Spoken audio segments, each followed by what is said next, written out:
ഒരിക്കൽ doctor Derek Angel തന്റെ കാറുമായിക്കൊണ്ട് റോട്ടിലൂടെ പോകുമ്പോ ട്രാഫിക് സിഗ്നൽ റെഡ് ആയിക്കൊണ്ടു കാർ ഒരു ഭാഗത്തേക്ക് ഒതുക്കി നിർത്തി.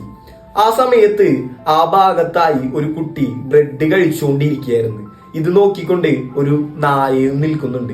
ഈ കുട്ടി ഈ ബ്രെഡിന്റെ മറ്റൊരു കഷ്ണം ഈ നായക്ക് ഇട്ട് കൊടുക്കുകയാണ് ചെയ്തത്.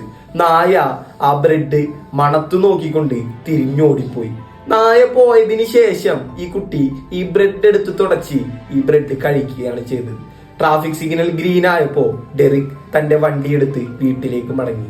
വീട്ടിലെത്തിയതിനു ശേഷം ഡെറിക്കിന് സമാധാനമില്ല. ഈ കുട്ടിയുമായി ഒന്ന് സംസാരിക്കണമെന്ന് അദ്ദേഹത്തിന്റെ മനസ്സിൽ ഇങ്ങനെ തോന്നിക്കൊണ്ടേയിരുന്നു. പക്ഷേ അദ്ദേഹത്തിന് സംസാരിക്കാൻ യാതൊരു വഴിയുമില്ല. ആ കുട്ടി ഡെറിക്കിനെ ഒരു മനോഹരമായ പാഠമാണ് പഠിപ്പിച്ചത്. സന്തോഷവും സ്നേഹവുമെല്ലാം നമ്മൾ എല്ലാവരും അങ്ങോട്ടും ഇങ്ങോട്ടും ഷെയർ ചെയ്യണം.